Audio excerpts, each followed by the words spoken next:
Hey everybody, welcome back to Willson Builds. If you're new here, I'm Zach. Thanks for tuning in. If you're returning from a previous video on my channel, you guys are awesome. It really motivates me to keep making these videos for you guys. Today it's going to be a little bit of a shorter video, I think, because it's going to be a pretty simple task. We are cutting holes with our hole saw in our 32 Ford dash for the 29 Ford Roadster. I understand this is probably not the most exciting video, but I figured might as well show it as I do it. We had a pretty good find today on Facebook Marketplace. We got an entire set of these Dolphin gauges. They are the old school type with the kind of old school arrow. We got tachometer, speedometer, and every kind of little one that's important: volts, oil pressure, fuel level, and water temp. So they all match. They all look really cool. I got them for a super good deal off of Facebook Marketplace, and they're brand new. They've never been used. So that being said, they'll fit the car nicely. The only thing I don't like about it too much is that you can see that Dolphin logo down there. So I don't know if there's any way to pull this off where we could maybe cover that up. But that being said, it's not a big deal. So I went out and bought the appropriate hole saws for these. So we can just essentially take our measurements, start drilling, and go from there. All right, guys, so we had to make sure we have all the right measuring devices here. A couple different styles of ruler. We got the 90 degree, the regular ruler. We have our tape. We have our calipers. We have Sharpies. This is very crucial that you make this good in the car, because this is like kind of the forefront of what you see when you look into a Roadster, is the dash and kind of how the interior is set up. But every Roadster I've looked at, you see that dash piece for the very first time, and that's kind of the make or break for a lot of cars, in my opinion. So that being said, the most important thing now is that we find center.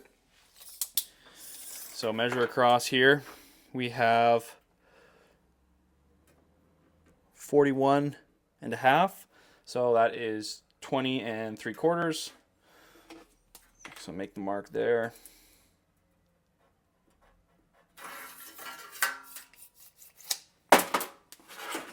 Take our 90 degree, get a flat spot on the bottom of the dash here, and kind of eyeball it to the top. As I can see, the top of the ruler is now kind of flush against the flange here. So I'm going to get a good line.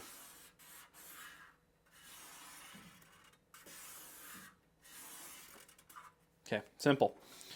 We have found center of this, this way. Now we must find center this way. So it's a little bit more challenging with the flange in there, but you can kind of get a good idea. We are at 8 inches, so if we can eyeball 4.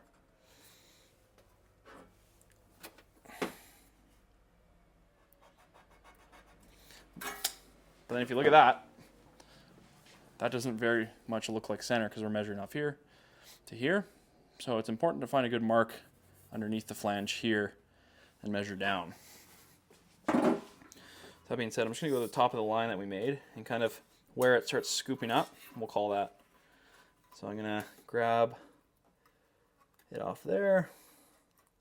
Actually, this would be a little bit easier with a ruler, I presume. We're going to the bottom there, so that's 6.5. So we're like 3 1/4.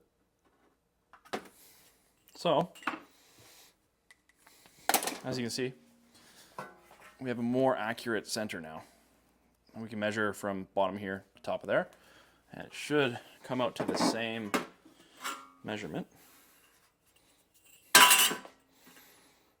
So to the bottom is 3, and to the top it is also 3. All right, now that we have found our center, we can take our punch.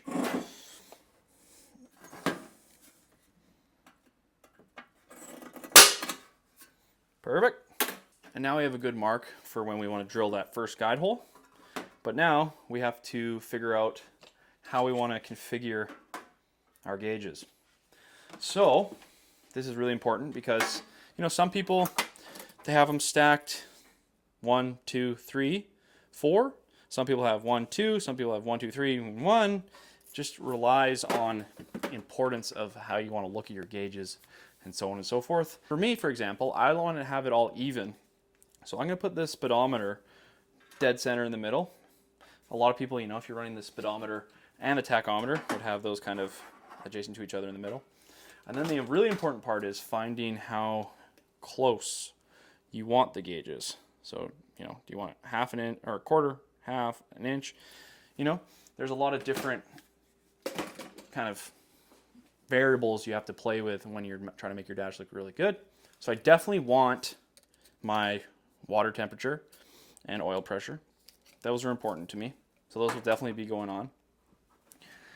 I would probably want them where I can see them, and even to a point where my passenger can see them, because, you know, if I'm driving another car guy and I haven't noticed that my water temp is going up, it's a likelihood that they will. And I've had that happen before where I've been driving and my buddy's like, hey, your temperature's a little high. It's like, oh, I guess you're right. I guess I wasn't looking. So it's always nice to have that kind of peace of mind. That being said, I like to have those probably there. Maybe oil pressure to the left, water temp to the right. And then like volts. I'm not a big volts guy. I never really cared in any of my cars. So that could go probably closest to the steering wheel because that's going to be the least amount intrusive. And then fuel can probably go on the far side. So we have a pretty good idea of what we want now. So the next key is finding out the center throughout the whole of the dash. So I'm going to get a big piece of straight bar and just follow the line, and essentially you can basically eyeball it from this line here and then draw it.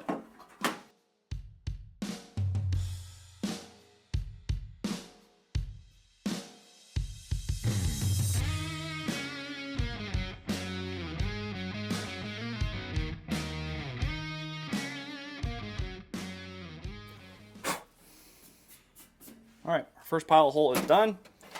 We are going to take our hole saw now once I get it open.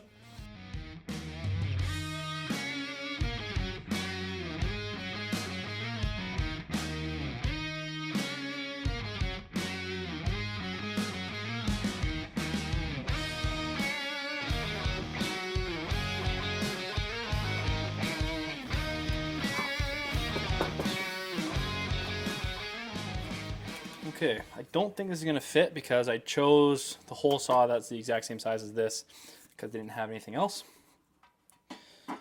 And it's close, but just not quite.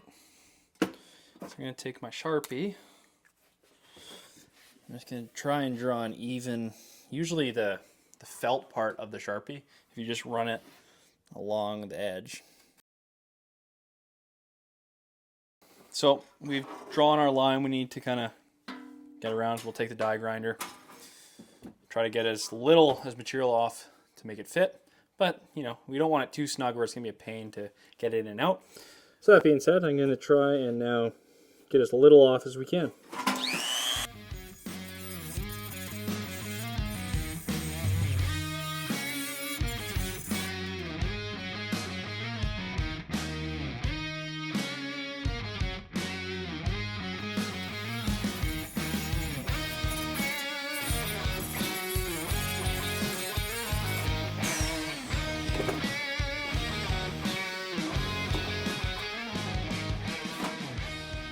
First gauge is in. We're fitting good with little to no gap, but still moves very freely. And looking pretty sweet, I might add.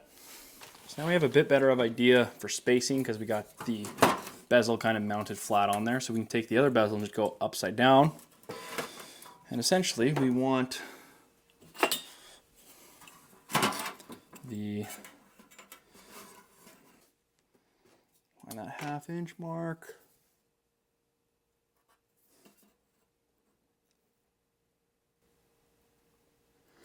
So there's the gap we want.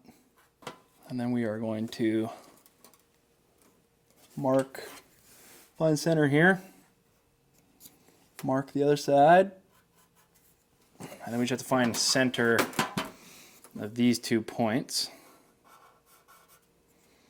Up there. I'm going to take this out for convenience. Alright, so we are just shy of 2 1/4, so 1 1/16. Should be dead center in the middle there.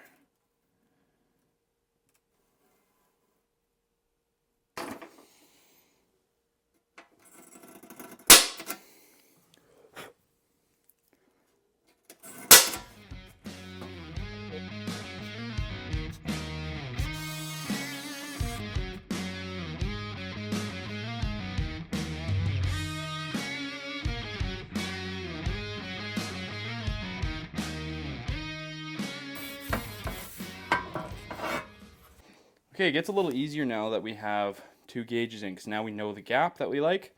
So I just take the inside of my calipers here, spread them, so we know that's the gap now. And now essentially I can just kind of make a reference point, which I already have, as you see. So essentially I'm just making the reference point to the gap, drawing a line there, taking one of our gauges, putting it on that line, and then we can just draw a line on the other side, and then we know that that is our distance that we need, and that is the center of where we need to punch. And likewise for the 2 on the driver's side here.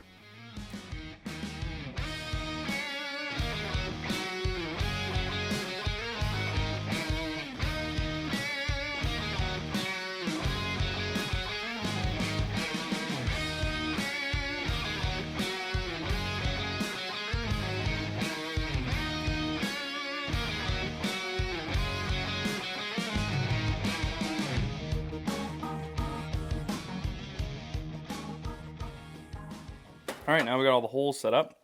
We can kind of figure out our orientation of gauges. So I want my oil pressure there. Or sorry, I like my oil pressure there. Water temp there. And fuel level there. And volts can go there, even if I just think it looks nice, complete. So now we can just double check and make sure our orientations are good. I think we're gonna be okay though. Good there. Same distance, and same distance. So we're looking good for gaps, and super happy with the layout. Sometimes people put switches or lights in here. I don't think I like that. I can put them somewhere else. So I'm going to keep this as clean as possible with just the gauges, and we'll put a coat of primer on it now and basically ready to paint. So we've taken out all the gauges, and we're just going to go put some red oxide primer on it. The dash piece isn't going the same color as the car, so I'm going to do a satin black. I'd choose satin only because if you really wanted to, you could just do a clear coat over it and look like a gloss black. So we're going to stick with satin because I kind of like the satin look. With the red, and I think it'll look good on the dash. The top dash bar that's separate from the actual dash is red. So this is the top of the dash I was talking about. So this is a completely different piece. It kind of sits underneath the windshield frame, and our dash bolts on right underneath it. So I think black will be a nice kind of pop color for this, and it will go nicely together. Mind you, this is a little dusty, but this is the same color as the car, obviously. And I'd like to get black pinstripes on this, and then have red pinstripes on the bottom satin piece. And like I said, if we don't like the satin, we can always put a clear coat on it and make it gloss.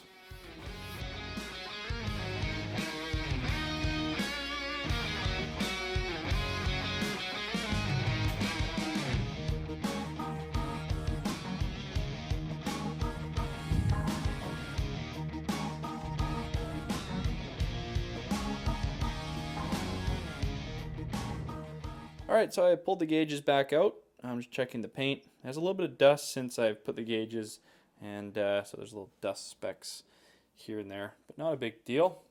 So tomorrow morning, I'm going to come back and just wipe the dust out, as it's a little bit tacky still, so I'm just scared to run a cloth over it. That being said, the dust should come off no problem, and we'll see how we like the color. I'm leaning towards maybe putting a little bit of clear coat on there, but we'll have to see in the morning. Alright, so we're in the next day. I was able to get a cloth just kind of on the top here and wiping off all the dust. There's some nibs and stuff, but I'm not too worried. I don't think they're overly visible. We got some in there that are a little bit more visible than the rest, but anyways, it doesn't really matter. This will have pinstripes all over it, hopefully. And I think it's looking good. So we're going to do our final gauge assembly now.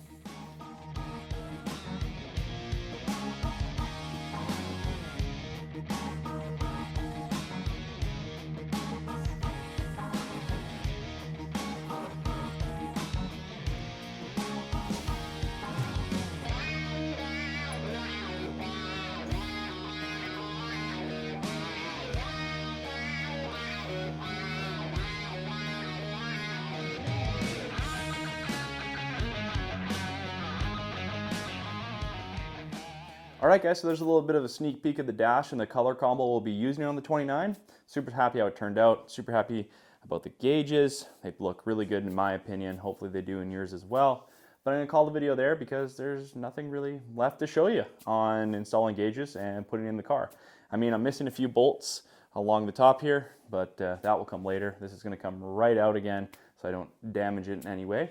But thank you guys for tuning in. I really appreciate it. If you could like, comment, subscribe, it really supports the channel and helps me grow in the filming. So if you see something you like, don't like, something I can improve on, again guys, if you just want to roast me in the comments, that's totally fine too. But until then, we'll see you in the next time on Willson Builds.